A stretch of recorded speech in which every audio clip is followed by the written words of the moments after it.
ఈరోజు మనతో పాటు స్టూడియోలో డాక్టర్ సుజిత్ కుమార్ గారు ఉన్నారు. Hello sir. హలో అండి. డాక్టర్ గారు, యాక్చువల్గా ఈ మధ్యకాలంలో వైద్యం బాగా ఖరీదైంది. యాక్చువల్గా ఎగ్జాక్ట్లీ అండి. ఏదైనా హాస్పిటల్కి వెళ్ళామంటే ఆస్తులు అమ్ముకోవాలా అన్నట్టుగా ఉంది పరిస్థితి. నాకు భయంగానే ఉందండి. డాక్టర్లు కూడా చెప్తుంటారు, మీకు ఏమైనా ఇన్సూరెన్స్ లాంటిది ఉందా, చేయించుకోండి, హెల్త్ ఇన్సూరెన్స్ లాంటిది చేయించుకోని చెప్పి ముందే చెప్తుంటారు. ఒక కామన్ లేమ్యాన్ అంటే ఒక సగటు వ్యక్తి ఏదైనా సర్జరీనో లేకపోతే ఏదైనా హాస్పిటలైజ్ అయ్యాడు అన్నప్పుడు వాళ్ళకి బాగా యూజ్ అయ్యే ఇన్సూరెన్స్లు ఏమైనా ఉంటాయా? ఎట్లాంటి ఇన్సూరెన్స్ చేయించుకుంటే బెటరు? ఎందుకు అవసరం అసలు ఇన్సూరెన్స్? నా పర్సనల్ ఒపీనియన్ అండి, అందరికీ ఇన్సూరెన్స్ ఉండాలి. ఓకే, ఆ ఇన్సూరెన్స్ కూడా ఏంటి, ఇప్పుడు కాస్ట్ అన్నది విపరీతం. కార్పొరేట్ హాస్పిటల్స్ అన్నవి డాక్టర్ లోన్ హాస్పిటల్స్ కావవి. They are business run entities now. So వాళ్ళు ఎంతసేపు they will only look at making money. దాంట్లోంచి డబ్బులు రావాలని వాళ్ళ వ్యాపారాన్ని మొదలు పెట్టారు వాళ్ళు అక్కడ. సో ఏ డాక్టర్ చేతిలో కూడా ఏ హాస్పిటల్ ఇప్పుడు లేదు. డాక్టర్లు అందరూ హాస్పిటల్కి పని చేస్తున్నారు బేసిక్గా. సో ఇప్పుడు కాస్ట్ ఆఫ్ ట్రీట్మెంట్ అన్నది చాలా పెరిగిపోయింది. రూమ్ రెంట్లే తీసుకోండి, 10 మంచి రూమ్ కావాలంటే 10,000 నుండి 20,000, 30,000, 50,000 దాకా కూడా రూమ్లు ఉన్నాయి. ఇప్పుడు ఓటీ రెంటే తీసుకోండి, మంచి కార్పొరేట్ హాస్పిటల్లో ఆపరేషన్ థియేటర్ రెంట్ 42,000 నుంచి 45,000 దాకా గంటకి ఛార్జ్ చేస్తున్నారు, ఓన్లీ ఆపరేషన్ థియేటర్. సో ఇట్లాంటి టైంలో మనకి ఇన్సూరెన్స్ లేదనుకోండి, 2 గంటలు సర్జరీ అయింది, 42 × 2 84,000 అక్కడే పోయింది. ఆపరేషన్ థియేటర్ రెంటే అయింది. అనెస్థీషియా ఫీజు ఉంటుంది, సర్జరీ ఫీజు ఉంటుంది, ఓటీలో వాడే కన్జ్యూమబుల్ ఇవి ఉంటాయి, వీళ్ళ మెడిసిన్ కాస్ట్ ఉంటాయి, సర్జరీ ఫీజు ప్లస్ రూమ్ రెంట్లు, మెడిసిన్ కాస్ట్, ఇవన్నీ అంటే చాలా ఎక్కువ అయ్యే ఛాన్సెస్ ఉంటాయి. ఇట్లాంటి వాటిల్లో మనం ప్రొటెక్ట్ చేసుకోవాలి అంటే హెల్త్ ఇన్సూరెన్స్ అన్నది ఖచ్చితంగా ఉండాలి. అయితే ఇందులో కూడా మళ్ళీ మేము ఇప్పుడు లాస్ట్ 20 years నుండి నేను చూస్తున్నాను కదా, చాలా మంది ఏమనుకుంటారు, నేను ఒక 5 lakhs పెట్టుకున్నాను, ఫ్యామిలీ మొత్తంకి 5 lakhs. సో అక్కడ అట్లా ఉండదు. దీంట్లో చాలా మళ్ళీ కండిషన్స్ అప్లై అంటారు కదా. సో ఇప్పుడు 10 లక్షలు ఇన్సూరెన్స్ ఉంది, ఫ్యామిలీలో 4 ఉన్నారు, వాళ్ళు ఏమంటారు, ఒక్కొక్కరికి 2.5 ఇస్తామంటారు. కొన్ని ఇన్సూరెన్స్లు ఏమో ప్రతి పర్సన్కి 10 లక్షల వర్త్ మీరు క్లెయిమ్ చేసుకోవచ్చు అంటారు. సో ఇవి ఉంటాయి. దాని తర్వాత జనరల్ ఇన్సూరెన్సెస్ ఉంటాయి, ప్రైవేట్ ఇన్సూరెన్సెస్ ఉంటాయి. జనరల్ ఇన్సూరెన్స్ అంటే బేసిక్గా ఇండియా, న్యూ ఇండియా, ఓరియంటల్, ఇవన్నీ మనం జనరల్ అని చెప్తాం. ప్రైవేట్ ఇన్సూరెన్సెస్ అంటే ఇప్పుడు బయట ఉన్న బ్యాంక్స్ ఆఫర్ చేసేవి కానీ హాస్పిటల్స్ ఆఫర్ చేసేవి ఉంటాయి కదా, అవి. వీటి ICICI, HDFC, రిలయన్స్, ఇట్లాంటివన్నీ దాంట్లో వస్తాయి. సో ఇందులో మళ్ళీ కన్ఫ్యూషన్ ఏంటి, ప్రీమియం ఆలోచించుకుంటారు చాలామంది.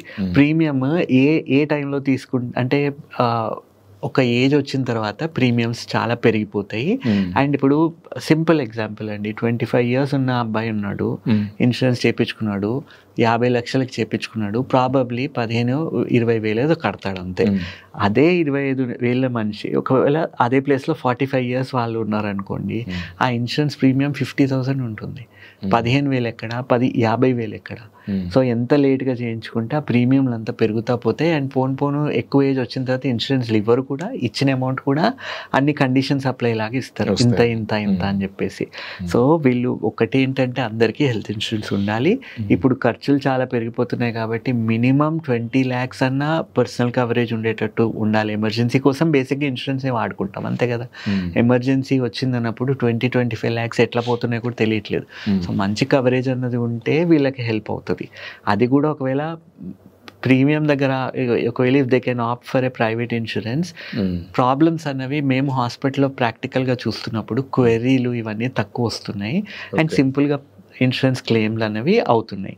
హ్యావింగ్ సెడ్ దిస్, ఇప్పుడు జనరల్ ఇన్సూరెన్సెస్లో ఇప్పుడు సింపుల్ అండి, నేను ఒక సర్జన్ని, నేను ఒక కాంప్లికేటెడ్ హర్నియా సర్జరీ చేస్తున్నా, 3 సార్లు 4 సార్లు అయిన తర్వాత వచ్చిన హర్నియా సర్జరీ.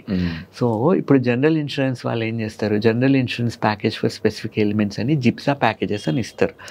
అది చిన్న సర్జరీ ఉండని, అది 4 సార్లు అయిన తర్వాత వచ్చిన సర్జరీ ఉండని, అది ఎంత కాంప్లికేటెడ్ లోపల ఎన్ని అతుకులు ఉన్నాయి వాళ్ళకి సంబంధం లేదు.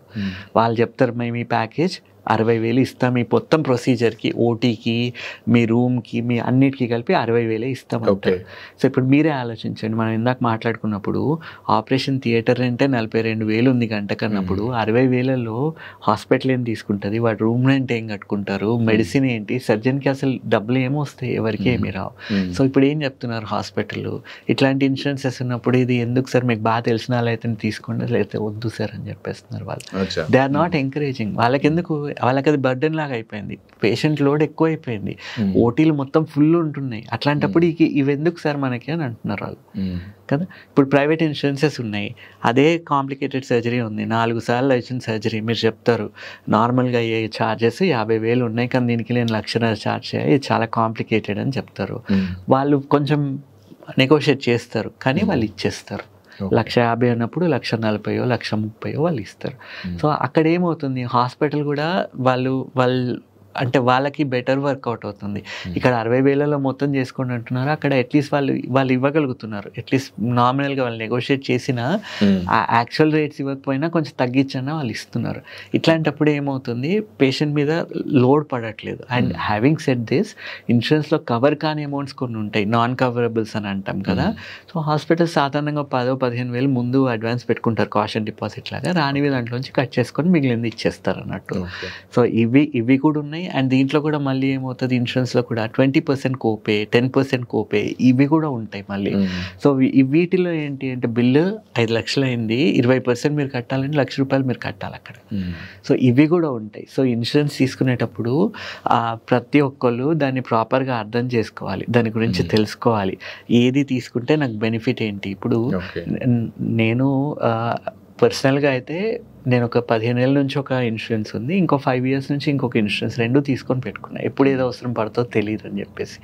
తీసుకొని పెట్టుకున్నప్పుడు కూడా వాళ్ళు నాకు రెగ్యులర్గా మెసేజెస్ పంపిస్తూ ఉంటారు, ఈ హాస్పిటల్స్ ఆర్ ఎగ్జెంప్టెడ్, ఇందులో మీకు టైఅప్ లేదు, ఇందులో మీరు క్లెయిమ్ చేసుకోలేరు, ఈ హాస్పిటల్స్ మాత్రమే వెళ్ళండి అని చెప్పేసి. సో ఇవి మారుతూ ఉంటాయి, కండిషన్స్ చేంజ్ అవుతూ ఉంటాయి, మనం రెగ్యులర్గా మనం అప్డేట్ చేసుకోవాలి.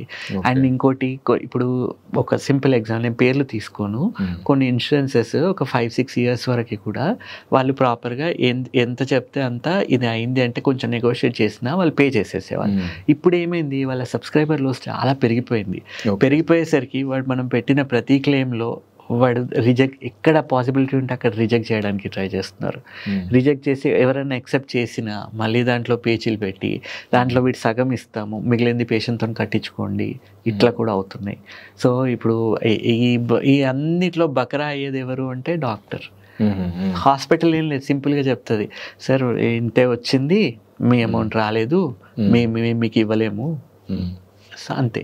సో ఇది పేషెంట్ కూడా అర్థం చేసుకోవాలి.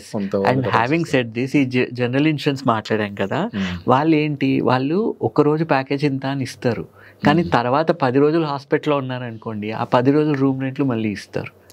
కానీ పేషెంట్కి సంబంధించినంత వరకు ఏంటి, సర్జరీ అయిపోయింది, గుడ్ క్వాలిటీ ట్రీట్మెంట్ అయింది, నెక్స్ట్ డే నడుస్తున్నాడు, తిరుగుతున్నాడు, స్నానం చేస్తున్నాడు, హాస్పిటల్ నుంచి వెళ్ళిపోవాలి.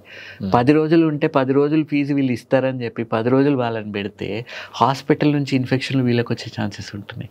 ఒకసారి ఈ ఇన్ఫెక్షన్స్ వచ్చినాయి అనుకోండి, అనవసరం ఖర్చులు. ఇప్పుడు హర్నియా రిపేరే చేసాము, మెష్ వేసాము, హాస్పిటల్ అక్వైర్డ్ ఇన్ఫెక్షన్ వచ్చింది, మళ్ళీ ఇంకో సర్జరీకి తీసుకొని వేసిన మెష్ మొత్తం తీసేయాలి, అదొకటే సొల్యూషన్. సో ఇవన్నీ దీంట్లో చాలా ఇవి ఉంటాయి. సో పేషెంట్కి ఎంతసేపు వాళ్ళు ఆలోచించేది ఏంటి, నాకు సింపుల్గా అయిపోవాలి అని.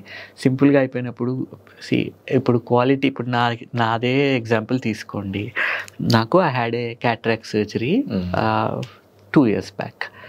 నా ఇన్సూరెన్స్ వాళ్ళు ఏం చెప్పారు, మేము 25,000 ఇస్తాం సార్ అని అన్నారు. బట్ నా ఆప్థాల్మల్ వాళ్ళు, నేను ఎవరినైతే కావాలనుకున్నానో ఆ సర్జన్ వాళ్ళు ఇచ్చిన ప్యాకేజ్ 1,07,000 ఇచ్చారు నాకు. సో నేను ఈ 25,000 పెట్టి క్లెయిమ్ పెట్టి రేపొద్దున ప్రీమియం పెంచుకునేదానికన్నా నాకు కావాల్సిన సర్జన్, నాకు గుడ్ క్వాలిటీ సర్జరీ కావాలి, నేను కట్టేసుకుంటాను, నేను కట్టుకున్నాను, చేయించుకున్నాను, బయటపడ్డాను.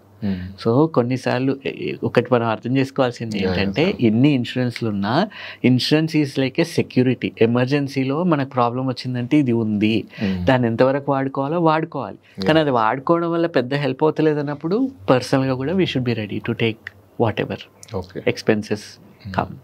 Okay sir, thank you. Right అండి.